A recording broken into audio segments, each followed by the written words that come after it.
¿Cómo les va? Muy buenos días. Exactamente 11 de la mañana y un minuto. Una mañana climáticamente mucho mejor, más soportable, la de hoy viernes.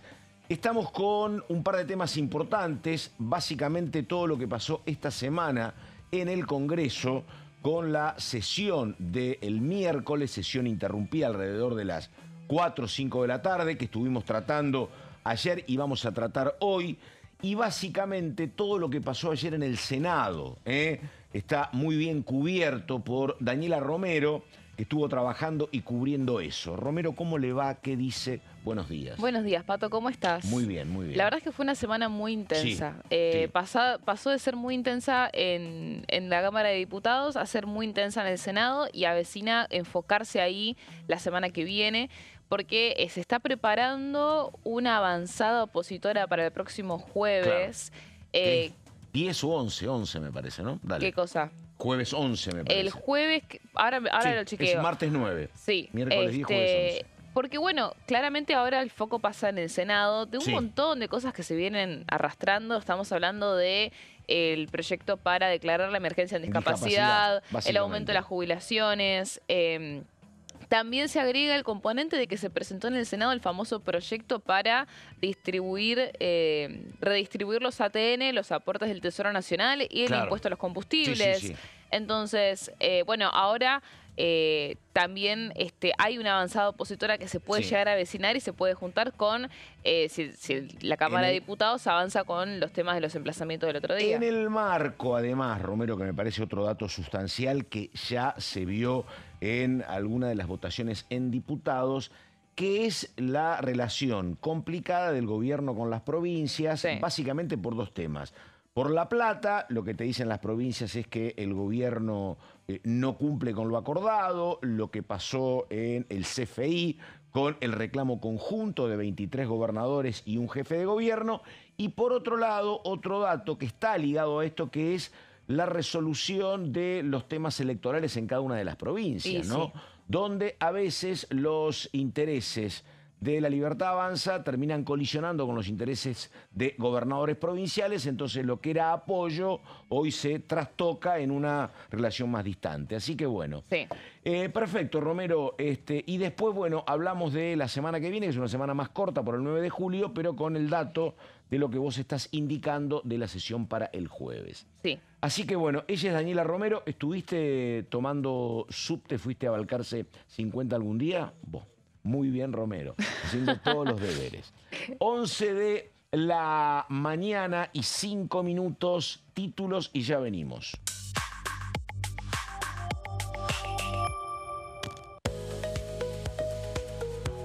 Recordamos, avance del presupuesto 2026. El gobierno presentó el informe en el que proyecta una inflación del 22.7 para el próximo año.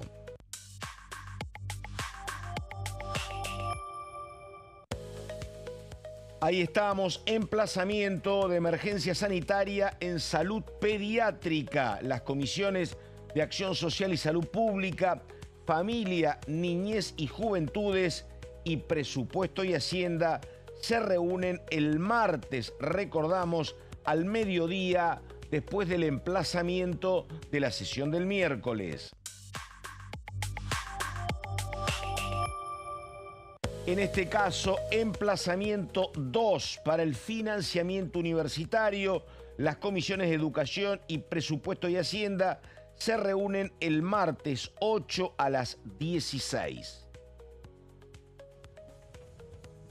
Bueno, me tocó hablar con el hombre del radicalismo, porque no deja de ser radical, pero hombre clave en Democracia para Siempre, con Pablo Juliano, que se manifestaban conformes, Romero, el miércoles a la tarde, porque ellos dicen básicamente era el eje de la convocatoria de la sesión especial de Democracia para Siempre, era el tema presupuesto universitario y también la cuestión atinente a el Garraham, así que bueno, ellos estaban muy conformes.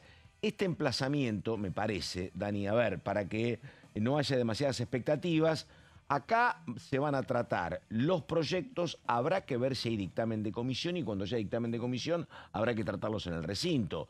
No es un trámite breve y después viene la odisea del Senado donde no hay emplazamiento para presupuesto y Hacienda. Así que es un avance, pero muy morigerado me parece, ¿no? El gobierno en algún punto, si bien obviamente que fue una derrota legislativa la del otro día, sabes que algunos se reían un poco. Son 2 emplazamientos. Al final no hubo tal victoria de la oposición en la sesión de... No, es una victoria, es un round de 10, ¿me entendés? Sí, Es eso, sí. Para ellos no fue de gran importancia en ese sentido porque también, o sea, en pleno año electoral y teniendo tantas instancias todavía de por medio para avanzar en la aprobación de estos proyectos, no hay tal preocupación. Sí preocupan quizás un poco más otros temas que ahora tienen más foco en el Senado. ¿Por qué?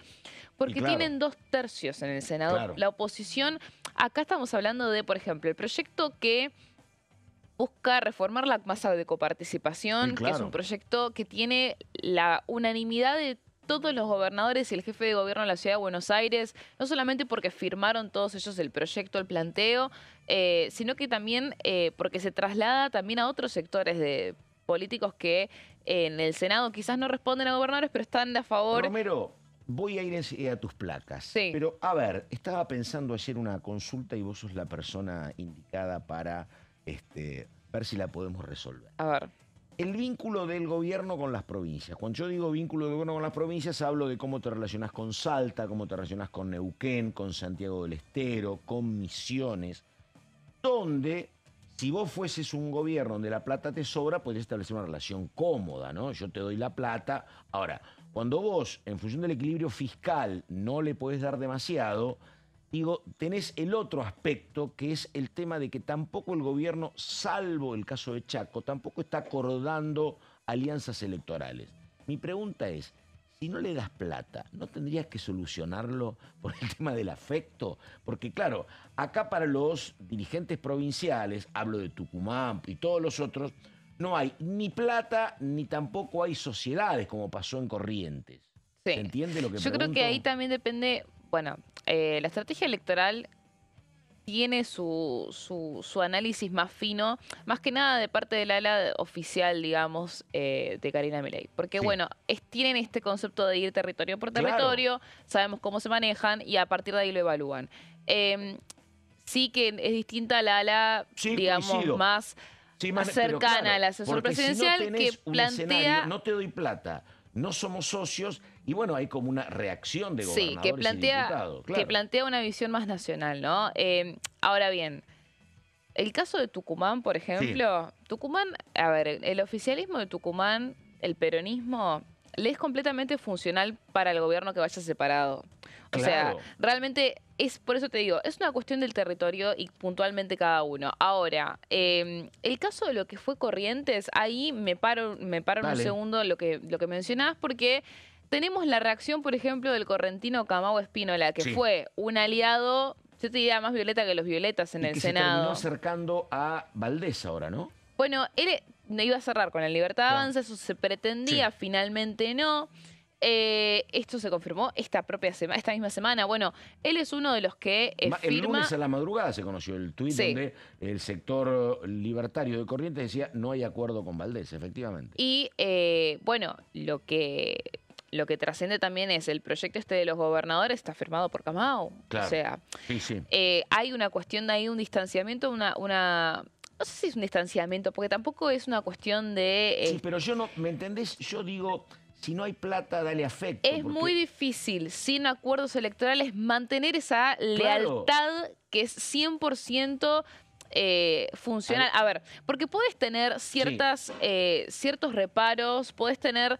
qué sé yo, compartís algún tipo de electorado, entonces por una cuestión hasta propia de tu propio espacio, hay cuestiones que apoyas y hay cuestiones que no apoyas. En este caso, bueno, acá en el Senado hay muchísimos aliados, incluso el PRO también, por supuesto, que va a apoyar este proyecto para reformar la coparticipación, pese a que el Claro. gobierno dice, che, esto me puede llegar a alterar el Totalmente, equilibrio claro. fiscal. Exactamente. Entonces, Sí, ahí vemos una novedad, porque sí pasó, por ejemplo, también en la Cámara de Diputados, hay que ver cómo sucede en el Senado, pero los sí, proyectos de jubilaciones también claro. tuvieron algunos Porque reveses esa es de la reacción que hay que aliados explicar. que no tienen acuerdos electorales Cuando, o que, por supuesto, no tienen plata, Cuando ¿no? el gobernador reclama y no le dan, lo que pasa es que no es que eso se reduce a un conflicto del gobernador con el gobierno nacional. Inmediatamente los diputados reaccionan y se te complica la Cámara de Diputados y se te complica la Cámara de Yo Senadores. siempre digo que antes de hablar de si hay o no hay quórum, hablamos de si hay o no ATN, ¿no? Exactamente. Bueno, ahí estamos. A ver, 11 de la mañana con 12 minutos. Esto es Orden del Día. Vamos con ella, con Romero, y lo que va a pasar con dos temas muy sensibles. Lo que pasó esta semana, jubilaciones y discapacidad. Sí, ayer fue un día rarísimo, Pato, en el Senado. Ayer se reunió la Comisión de Presupuesto y Hacienda con una particularidad que fue que no tuvo una convocatoria. Claro, y porque no hay posibilidad de emplazamiento hoy. Bueno. Claro. Y entonces, bueno, No. Atauchi hacía mucho tiempo que estaba ocupado, no podía convocar, pobre hombre. Sí, a ver, había mucha presión. Ahora vamos a ir a repasar cómo fue Sí. que se dio cronológicamente toda esta secuencia, ¿no? Pero hubo una especie de lo que le llaman autoconvocatoria, Claro. entre comillas, de los propios integrantes de la comisión de presupuesto para poder avanzar en el dictamen para la actualización de los saberes jubilatorios. Estamos hablando del 7,2% que se aprobó acá en la Cámara de Diputados hace ya un mes y que no tuvo tratamiento hasta ahora en el Senado. Esta semana se reactivó todo. También incluye la actualización del bono a 110.000 pesos y la prórroga de la moratoria previsional. Por supuesto que cabe destacar que dentro de este proyecto se cuela un artículo sobre las cajas previsionales, hablando de gobernadores, porque es uno de los artículos más importantes del proyecto.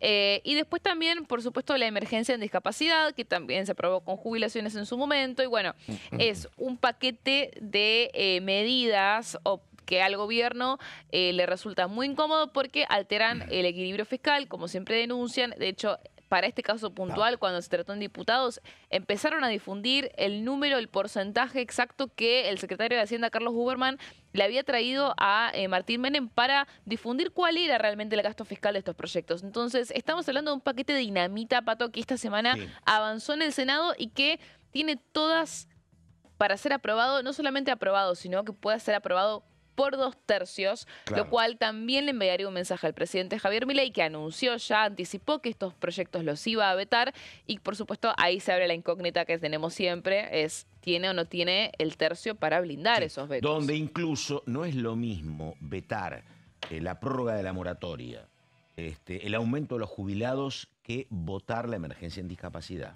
Sí, eso lo hablamos siempre. Claro, y tampoco es lo mismo vetar que se encuentre alguna solución para el Garrahan. Me parece que son temas distintos, con distinta plata, con distinta afectación del presupuesto fiscal, pero bueno, qué sé yo, se verá. Además, ya alguna vez creo que lo planteaste vos, que se pensaba este escenario. Si hay que vetar, ¿cuándo vetamos? ¿Lo más antes posible para que esté lejos de las elecciones o lo más cerca para que digan esta es la decisión que es inflexible? Sí, pero la estrategia en ese sentido hasta ahora fue dilatar todo lo más que se pueda. Pero también hay que ver qué tan funcional le puede llegar a ser al gobierno que el veto sea en agosto, justo en el cierre de listas nacionales, porque bueno, quizás puede ser una carta de negociación importante. Federico Aurelio, que es un consultor muy respetado, dice que el gobierno globalmente, porque después, viste, va a ser como la elección de la provincia de Buenos Aires, que está dividida en 8 seccionales. ¿Quién gana la primera, la segunda? Pero globalmente, lo que decía Aurelio, es que el gobierno está 8 o 9 puntos. La marca del gobierno, arriba, 8 o 9 puntos. Bueno, qué sé yo. Falta mucho todavía. Hay que ver cómo se negocia ese armado Totalmente, totalmente, por eso. Pero bueno. Así que bueno, mucha expectativa sobre cómo va a ser el comportamiento del Congreso en el antes y después, digamos, del cierre de listas de agosto. Pero bueno, volviendo a lo que pasó en el Senado ayer, ¿quiénes fueron los que firmaron este dictamen? Porque bueno, el dictamen de Presupuesto y Hacienda fue firmado, hubo 3 dictámenes, tengo entendido, ahí estamos viendo los nombres. Claro, acá está lo que vos contás, ¿no? Que es el problema para el gobierno con los nombres. Sí, por supuesto. Claro. Pero estos son opositores, digamos, previsibles en este sentido. Que ya abandonaron el oficialismo hace un tiempo. Hace muchísimo tiempo. Estamos hablando de Unión por la Patria. Martín Lustó y Pablo Blanco de la UCR. Entiendo que habían otros radicales que no querían firmar el dictamen. Y por supuesto Guadalupe Tagliaferri del PRO. ¿Por qué digo entiendo qué? Porque una particularidad de lo que pasó fue que la comisión no se reprodujo, Pato, en ningún lado, porque como te digo, fue una autoconvocatoria, por ende no estaba oficializada, por ende el oficialismo ni la transmitió, o sea, no sabemos qué pasó. Sí. Lo vi a Pablo Blanco señalando eso. Sí, es que claramente eso es un detalle importante porque, bueno, esto es lo que trascendió, digamos, de lo que fue ese encuentro. Me parece, bueno, pero yo no tengo yo soy oposición, no tengo la herramienta del emplazamiento. Bueno, es hago lo que tengo a mano, me parece que es la respuesta política, ¿no? Es que también ese es el tema. ¿Cuál es la postura de la Libertad Avanza? Esto tiene como antesala que antes de ayer hubo un escándalo en la Comisión de Trabajo con la presidente del PRO, Carmen Álvarez Rivero, que quería frenar... Me levanto y me voy. Me levanto y me voy. Quería frenar el dictamen, quería frenar todo. Bueno, estamos viendo otra vez, ¿no?, esta situación de cómo la presidencia no puede ir en línea con lo que quieren los integrantes de la comisión. Con Álvarez Rivero, a ver si usted me la puede saldar. Yo no sé si es muy viva, muy rápida o la verdad no tiene idea del reglamento, cosa que debería conocer porque manejar el reglamento como presidente de una comisión no dudo que no conozca el reglamento, sí. Dudo que no conozca el reglamento. Coincidimos, bueno. Seguimos, dale. Pero bueno, el reglamento, un artefacto que fue tironeado ayer también, Pato. Claro. Porque bueno, a partir de la Comisión de Trabajo, bueno, se trascendió de que se vote esta moción para firmar el dictamen, si firmó o no firmó Tagliaferri, bueno, hubo toda una discusión sobre eso.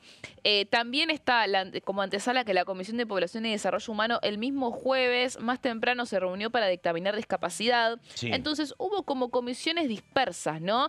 Y ahí es cuando aparecen estos pedidos de reunión para la Comisión de Presupuesto, que también era necesaria para poder dictaminar tanto emergencia en discapacidad, que ya tenía el dictamen de población, y y jubilaciones.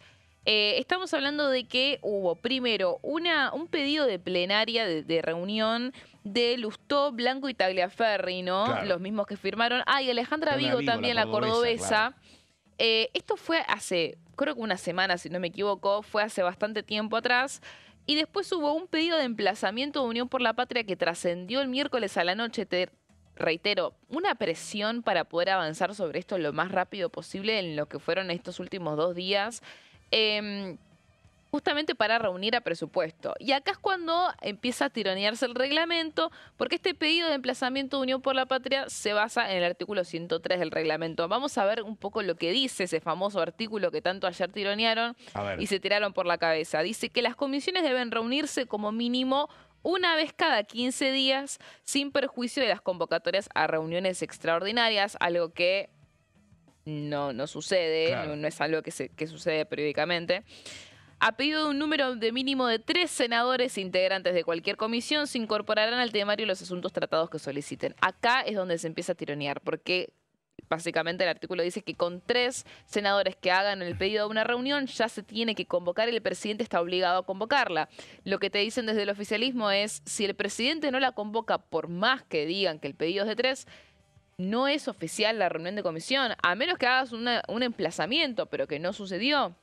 No es el caso. ¿Sabés qué pasa, Romero? Vos vas a tener que escribir en un par de años un libro, vos que sos joven, porque la verdad que contar esto es como muy interesante, porque el gobierno y la sociedad y la oposición estamos en un tubo de ensayo donde no había experiencias previas de estas características.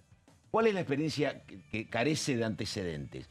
Primero, nunca tuviste un gobierno tan débil con tan poca gente. Apenas 6 senadores, obviamente, siempre estás en minoría. Y te pasen diputados. Entonces, obviamente uno estaba acostumbrado antes a que el gobierno que ganara imponía su número en las comisiones más amplias, cosa que ahora no te pasa. Pero además hay otro problema, que este es un gobierno que dice, che, el equilibrio fiscal es palabra santa, no se toca. Entonces, un gobierno que no tiene número y que tampoco hace que las relaciones fluyan a través de cuestiones económicas, te pasa esto. Esto La que única estás mencionando herramienta que tenés es clave, es Pato. el tema de refugiarte en el reglamento, incluso con métodos bilardistas a veces. Pero bueno, es así. Y no hay antecedentes, pero creo que hay que aprenderlo porque seguramente no es la primera vez que pase. Bueno, no es la primera vez. Hay que ver cómo, claro, hay que ver si esto fluctúa a un escenario eventualmente más tradicional o como más conocido. Hoy estamos en un periodo de incertidumbre. Es difícil que cambie mucho para el 2026. Puede mejorar para el gobierno un poco. Mejorar un poco. ¿Sabes qué? Sí, yo coincido completamente. Yo no tengo un cálculo. No. El día que lo tenga te lo voy a traer porque me lo preguntás un montón. Que es cuánto estima ampliar el gobierno en el Congreso. El gobierno va a sacar los votos que hoy son del radicalismo y del PRO. Ahora bien, eso no te modifica tanto el escenario. Hay que ver, claro, porque no vas a tener el Congreso hecho una escribanía. Claro. Pero esto que mencionás es clave y por eso voy a la última placa. Dale. Porque a partir de todo esto surge un pedido de sesión para el próximo jueves 10 de julio para incorporar esto, para incorporar ATN y combustibles también, porque es un proyecto que no tiene dictamen de comisión, pero como tienen mínimo 60 votos, o sea, tienen 2/3 de sobra para poder aprobar estos proyectos que piden los gobernadores para reformar la coparticipación, entonces directamente lo presentarían en el recinto para que se apruebe de una vez por todas. Pero esta mega sesión que están pidiendo para el jueves, por otro lado, se choca con el argumento de La Libertad Avanza, porque Ezequiel Atauche, el presidente de presupuesto, el protagonista de la jornada de ayer por su ausencia, lo que hizo fue, ¿sabes lo que hizo, Pato? Citó a una reunión de comisión de presupuesto finalmente, para el martes 15 de julio. Claro. Es decir, a último momento, una vez que ya empieza la reunión de comisión sin aval del presidente, el presidente la convoca, pero para dentro de 2 semanas. O sea, también es esta la estrategia, ¿no? Siempre hasta último momento tirando a fondo. ¿Quién va a ganar este debate reglamentario? El que tiene la mayoría, Pato. Porque en estas situaciones donde el oficialismo no tiene más que un reglamento y que encontrar vacíos legales para defenderse porque no tiene apoyos. Y tampoco tiene gente versada con experiencia. Hay algún caso, pero tampoco tiene grandes gladiadores mediáticos. Es muy difícil que vos, si tenés casi una unanimidad opositora en el Senado, puedas realmente ganar este debate. Ahora, estamos en año electoral, siempre esto es dinámico. A mí no me sorprendería que me digan que el martes, el jueves hay sesión sí o sí y que pronto el jueves no tengamos quórum, ¿no? Ahí estamos. Bueno, Daniela Romero, esto es Orden del Día. Estamos en DTV, la pausa y ya seguimos.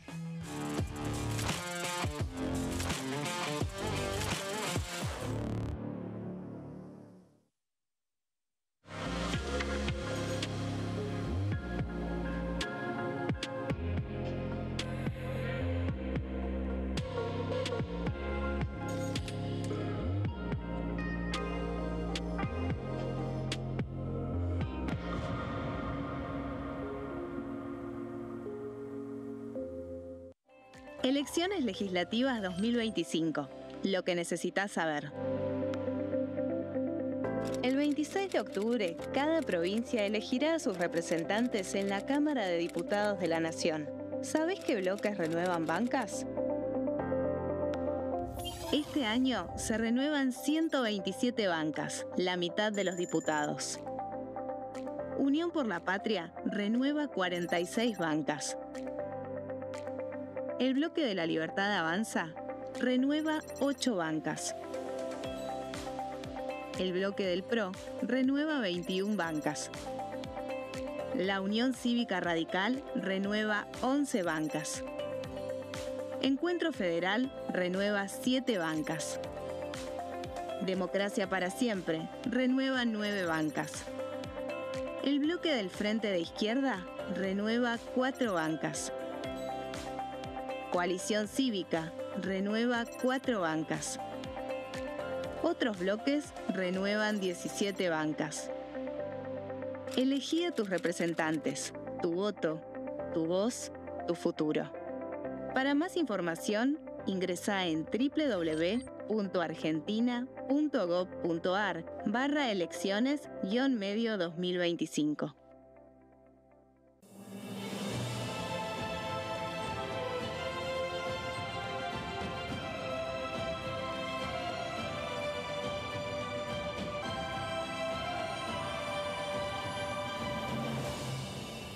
La bancada, de lunes a viernes, 13 horas.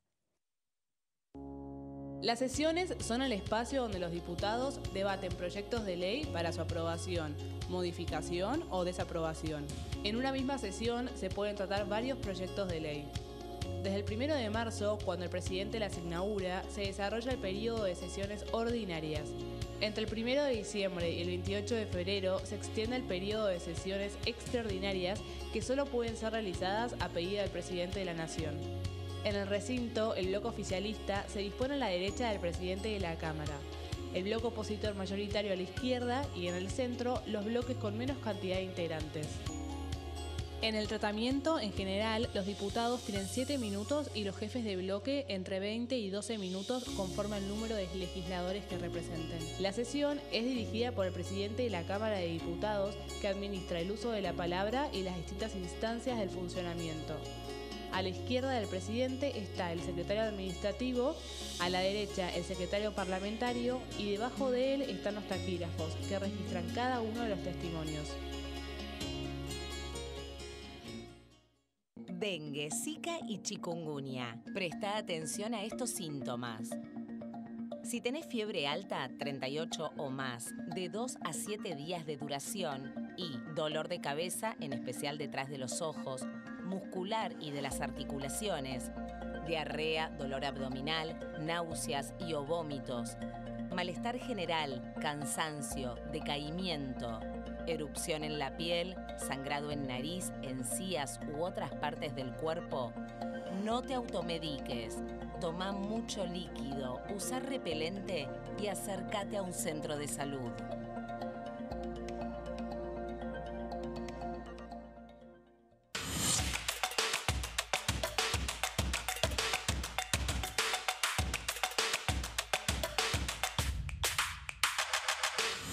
Quórum, de lunes a viernes, 14 horas. La Cámara de Diputados tiene 257 miembros. Los diputados debaten y sancionan leyes que rigen en todo el territorio nacional. Algunas de las más importantes son el presupuesto de gastos generales del Estado, el Código Civil, el Código Penal, la forma en que se rige el trabajo, las jubilaciones, entre tantas otras. Además, controla y hace un seguimiento de las políticas del Poder Ejecutivo a través de la visita de diferentes funcionarios o el pedido de informes, así como la posibilidad de realizar juicios políticos a los funcionarios. La duración de los mandatos de los diputados es de 4 años y pueden ser reelegidos indefinidamente. Desde el momento en que asumen y hasta el final de su mandato, no pueden ser acusados, interrogados judicialmente, ni molestados por las opiniones o discursos que imitan desempeñando su mandato. Son requisitos para ser diputado tener al menos 25 años, 4 años de ciudadanía argentina y haber nacido en la provincia por la que se postula o haber residido en ella los 2 años precedentes. Se agrupan en bloques que expresan partidos políticos o afinidad ideológica. Existen también los monobloques integrados por un solo diputado.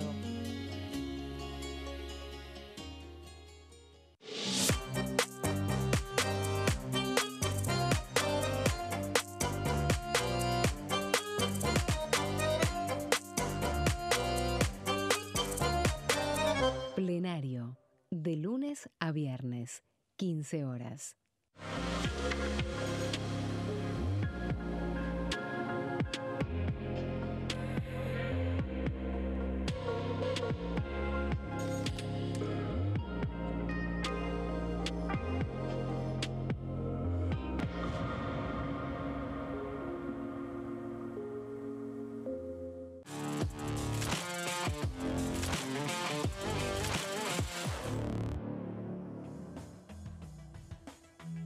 Muy bien, exactamente la hora 11 de la mañana con 30 minutos. Estamos enseguida con el señor Gonzalo Solabarrieta. Seguimos con Daniela Romero, pero vamos a testimonios de 2 diputados. Vamos primero con Pablo Schedlin, hombre de Unión por la Patria, hombre de la Comisión de Salud.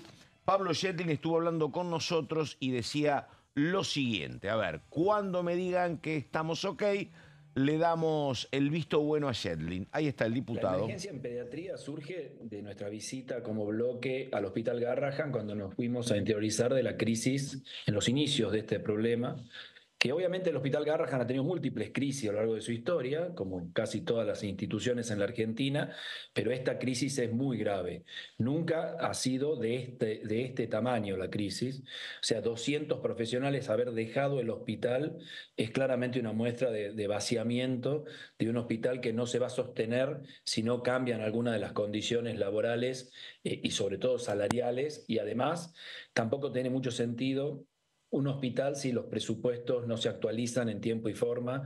Nos contaban, por ejemplo, los oncólogos del hospital, que un medicamento que habitualmente era un medicamento que podía demorar un mes en conseguirse para una enfermedad grave en el hospital, hoy demora más de 6 meses. Y esto es lo que está pasando en líneas generales, y eso no es solamente un tema salarial, sino también un tema de recursos y de gestión detrás de estos recursos.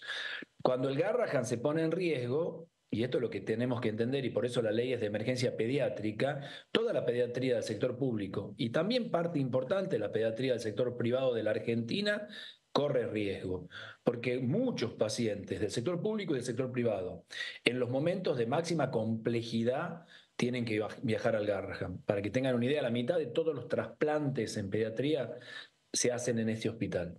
Las cardiopatías congénitas más complejas, las cirugías más ortopédicas, más complejas, se llevan adelante en este hospital. Entonces, la verdad es que lo que la ley pone es, además de garantizarle al Hospital Garrahan los recursos, además de esto, también deja claro que ningún profesional en hospitales pediátricos, tanto el Garrahan como cualquier otro hospital pediátrico, obviamente nacional, que no puedan cobrar menos del sueldo actualizado a lo que cobraban en diciembre del 24. O sea, al terminar el gobierno, diciembre del 23, perdón, o sea, el inicio del 24. Ese sueldo actualizado tiene que ser el piso salarial sobre el cual, actualizado por inflación, por supuesto, no debieran cobrar menos. Eso pasa igual con los residentes. El ministro Lugones está citado a la Comisión de Salud múltiples veces y nunca no ha tenido, ni nos ha contestado, digamos. No solamente el ministro Lugones. Hemos citado al ministro Russo, al ministro Lugones, al representante del PAMI. Los funcionarios de este gobierno, bueno, nosotros, escúchenme, el Pleno de la Cámara ha interpelado ministros que nunca han venido. O sea, realmente estamos en una situación en donde las instituciones democráticas de la Argentina están en el famoso viva la pepa, digamos. La verdad es esa, ¿no? No hay ninguna... Cuando en otra época un ministro era interpelado, no había ninguna posibilidad que el ministro no venga a la Cámara. Y venía y debía responder las preguntas. Hoy hemos tenido ministros interpelados, bueno, además de las invitaciones que se cursan por las vías normales, que se han hecho y que nunca han venido. Así que yo decirte que voy a invitar a Lugones para esto, me parece que no tiene ningún sentido porque Lugones no va a venir. Bueno, ahí estamos, 11 de la mañana con 35 minutos. Señor Solabarrieta, ¿cómo le va? ¿Qué dice? Buenos días. Buenos días, Pato. ¿Cómo va? Un saludo para Dani también. ¿De qué hablamos en un ratito? En un ratito vamos a estar hablando de la Comisión de Asuntos Municipales que va a estar reuniéndose el martes próximo. En el medio de todos estos emplazamientos que venimos hablando después de la sesión especial, habrá una reunión que preside el diputado Juan Bruje, así que estaremos dando algunas precisiones. Bueno, Daniela Romero estaba buscando un dato que yo le preguntaba, le digo, che, si se termina votando emergencia en discapacidad, ¿cuánto significa? Y Presta, Romero fue a buscar algún número. ¿Qué dicen, Romero? La Oficina de Presupuesto del Congreso dice que el gasto fiscal podría ir entre el 0,22% y el 0,42%, claro, que implicaría unos 3,9 billones de pesos. De cada punto del PBI que se estima son más o menos 5.000 millones de dólares, calculo. Entonces, en este sentido, a ver, lo planteábamos antes, ¿no? Es difícil vetar quizás leyes como emergencia en discapacidad, Claro. eventualmente si prospera emergencia en pediatría también. Pero yo te digo, Pato, que para mí, con el argumento del equilibrio fiscal, van a Totalmente. vetar absolutamente todo. Yo coincido con vos. Es más, ayer yo hablaba con una compañera y le digo, mira, por supuesto que el gobierno también lo mira. Yo no sé cuál es el resultado de la respuesta de la sociedad si vos vetás determinadas leyes. Yo creo que si vos vetás, por ejemplo, emergencia universitaria, creo que no se va... pero aparte... Nada, coincido. En cambio, el tema emergencia en discapacidad y el tema Garrahan son más sensibles. Pero los otros, yo creo que el gobierno está convencido de que se queda con más votos positivos o con más respaldo que con cuestionamientos. ¿Ustedes creen que no tendría un impacto en la sociedad un segundo veto a las A universidades? ver, no es que no hay impacto. El impacto sería un impacto para un 35, 40% de la sociedad. Un Yo, impacto para los que sinceramente, no los van a creo que sea votar. mayoritario. ¿Cómo? El impacto va a ser para gente que no recaiga en el electorado del presidente Javier Exactamente, Milei. Entonces la exactamente, claro. repercusión ya es de la Totalmente, oposición. No creo que totalmente. tenga un costo en cuanto a su electorado. Totalmente. Porque de hecho, bueno, justamente es un poco lo que aplauden, ¿no? Defender el rumbo económico, Totalmente. defender el equilibrio fiscal.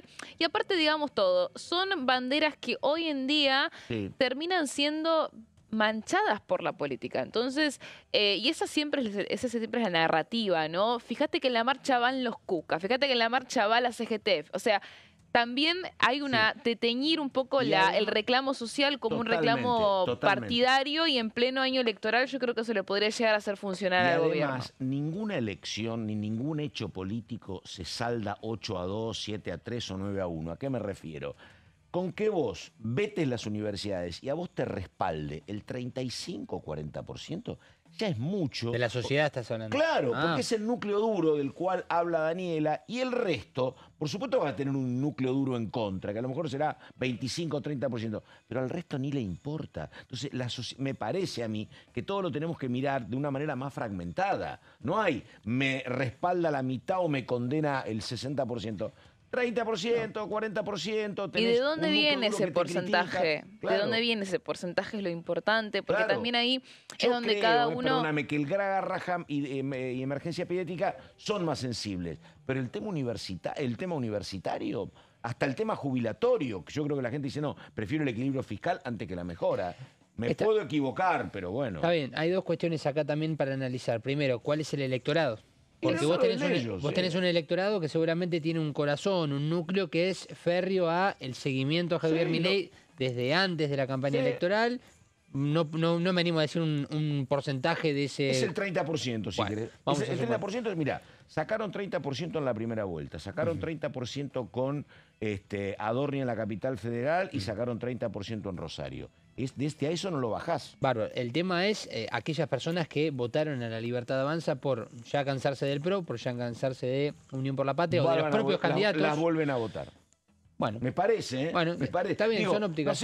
No sé, digo, me parece que... Mientras el rumbo económico Sí. se mantenga en la Sí, línea que claro. se viene manteniendo, es decir, que esté todo contenido y controlado hasta después de octubre, yo creo que va más en línea con lo que plantea Pato, porque no es una cuestión de que se le mueve la aguja al presidente si veta o no veta universidades de cara a octubre. Es más, yo creo que se le mueve más la aguja a los que están en la Cámara de Diputados o en el Senado y tienen que después blindar o no blindar ese veto, porque ahí sí aparece el carpetazo de mira quién apoyó el veto y quién no. Sí. Entonces el presidente no paga el costo político, el que paga el costo político es el que apoya o no apoya ese veto en el Congreso. Sí, mirá, por supuesto que nada es 100%. No, o sea, lo claramente. digo. Sí, sí, Yo sí, creo sí. que hay gente que se desgasta con la política confrontativa del gobierno, que hay sectores que no le gustan. Puede pasar, Sí, no puede digo pasar. que no. Lo que creo es que además, como vos enfrente no tenés ninguna oferta que sea una oferta seductora, la gente puede estar a disgusto con algunas cuestiones del gobierno, pero todo lo que es el electorado del balotaje, todo lo que es el electorado, mucho radicalismo y gran parte del PRO, no se te va a mover para otro lado, me parece que ni loco. Pero Sí, bueno, tal vez... pero esta es una elección también, que no se elige el Ejecutivo, es parlamentaria, puede haber un poco más de división, pero bueno, pero nada. Yo repito, creo que todo va a ser, no va a ser nada 5-5, ¿eh? Va a ser 30 y pico por acá.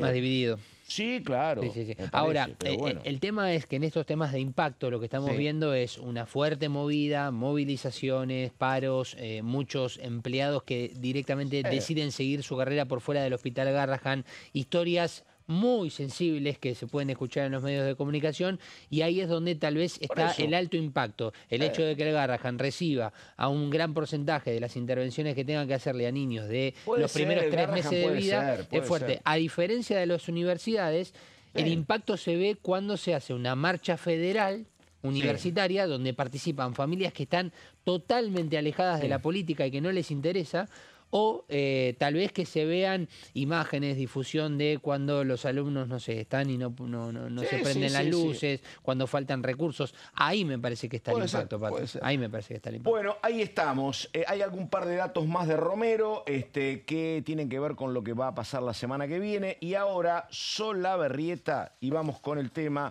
de la convocatoria de los temas muy municipales.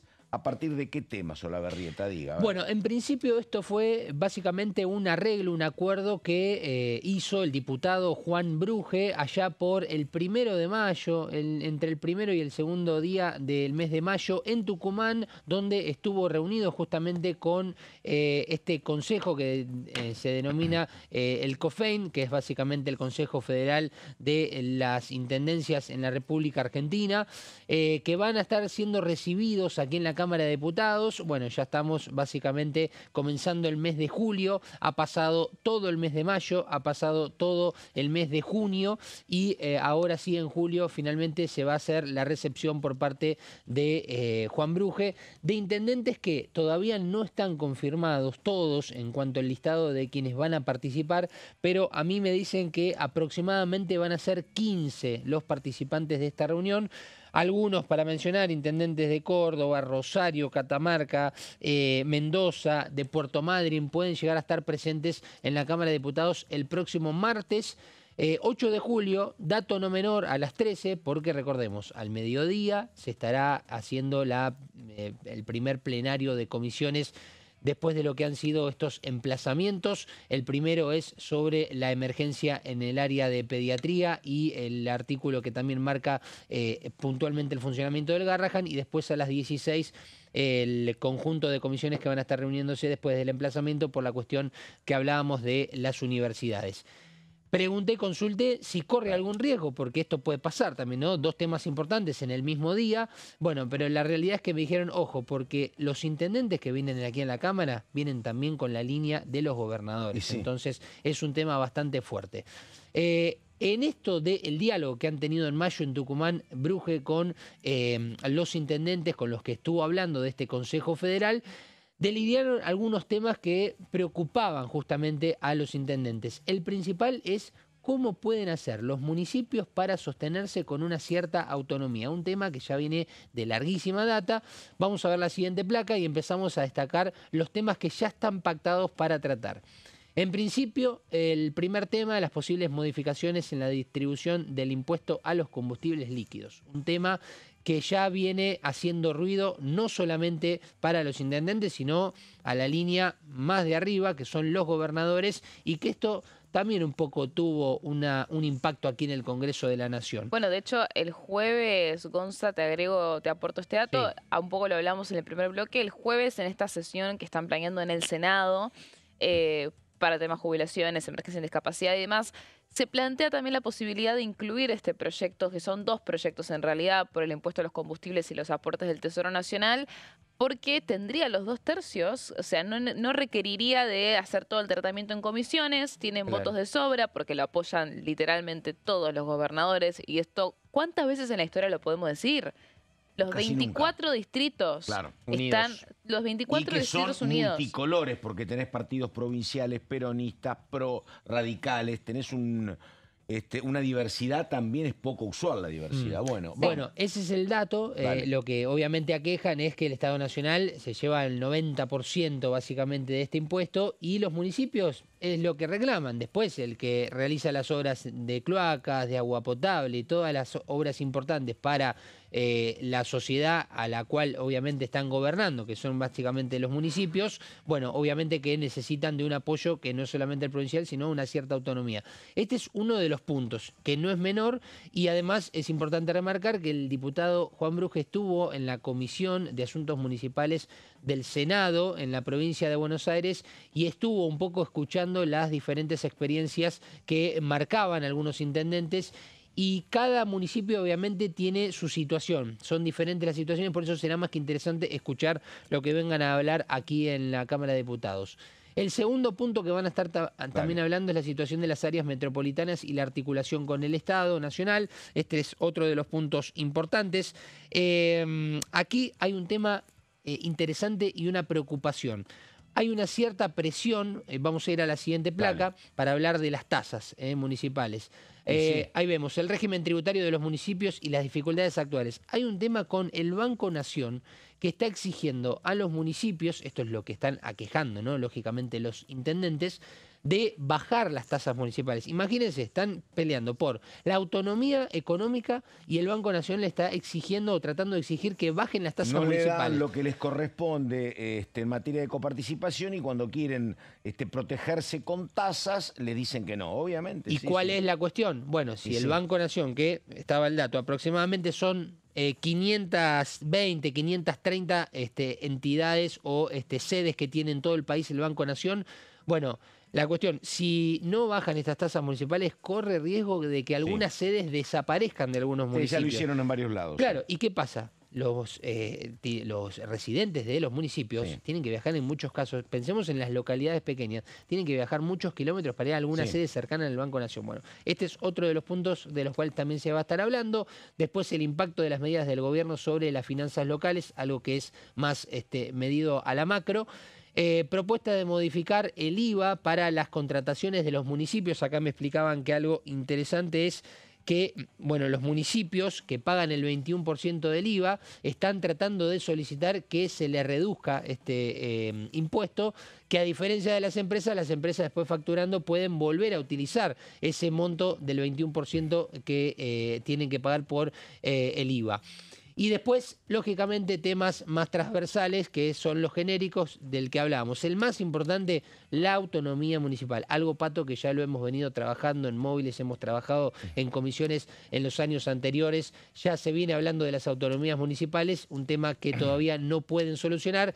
La sustentabilidad y el fortalecimiento de la gestión local. Tema que tendrá lugar, entonces, decimos, por ahora no corre riesgo esta reunión, por más que esté entre el medio de las dos comisiones o plenarios de comisión de emplazamiento el próximo martes, y será a las 13, un tema muy interesante para seguir. Bueno, perfecto, caballero. Esto en el medio de lo que ha pasado en la provincia de Santa Fe, donde obviamente es una ciudad muy importante, es la segunda o tercera ciudad del país, ahí siempre están cabeza a cabeza con Córdoba, pero hablo de lo que pasó en términos políticos en Rosario, con la victoria de Juan Monteverde, que es un dirigente que creció al margen del peronismo, al margen del radicalismo, después se acercó a sectores del PJ, pero que también en términos políticos es un dato a visualizar.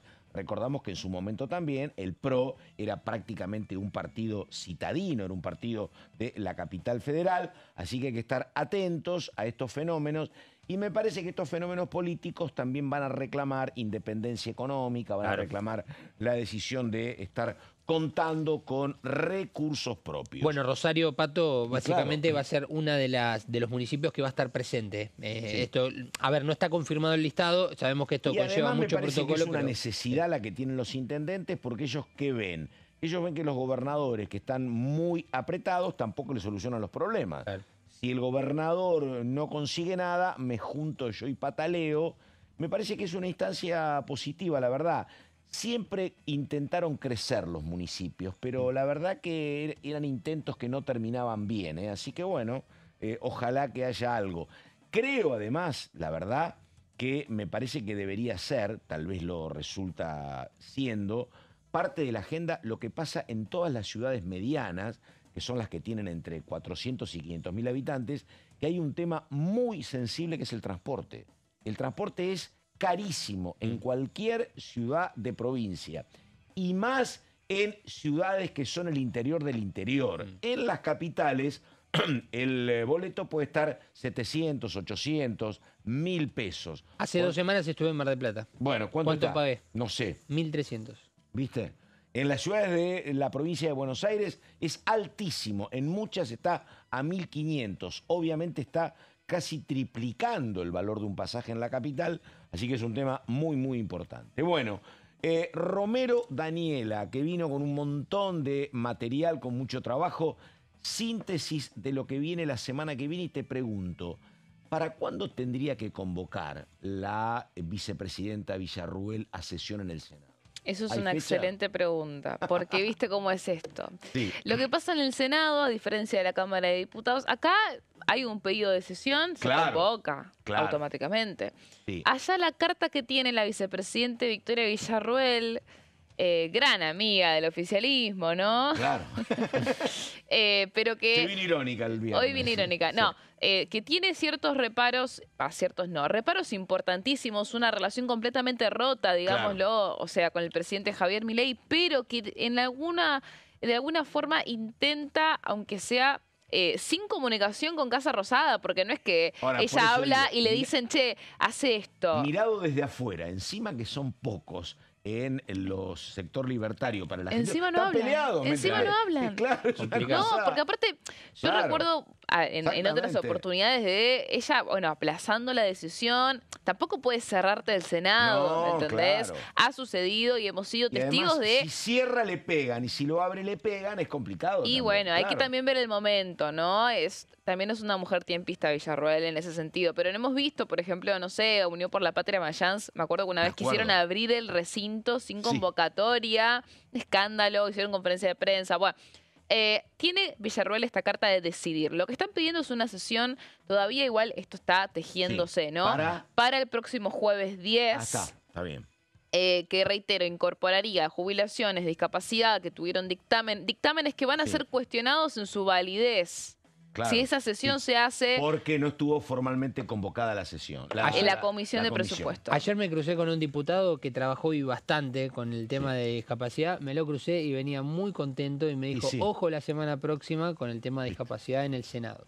Sí, hay que ver si cómo se termina resolviendo ese debate reglamentario, porque el oficialismo no va a dar el brazo a torcer con que esos dictámenes no lo van a dar por válidos. Sí. Pero ¿qué pasa? ATN y impuesto a los combustibles sí es un proyecto que no tiene dictamen y muy probablemente no lo necesite. Entonces piensan que, bueno, lo pueden poner sobre la mesa, tienen los 2/3 de sobra. Sí. Prácticamente hay unanimidad de la Cámara, excepto por los libertarios, Sí. y quizás alguno que otro del PRO muy fiel al oficialismo, pero está Alfredo Di Angeli, que es el jefe del bloque del PRO, que responde a Mauricio Macri, firmó este proyecto. Camao Espínola, el correntino que hablábamos más temprano, también.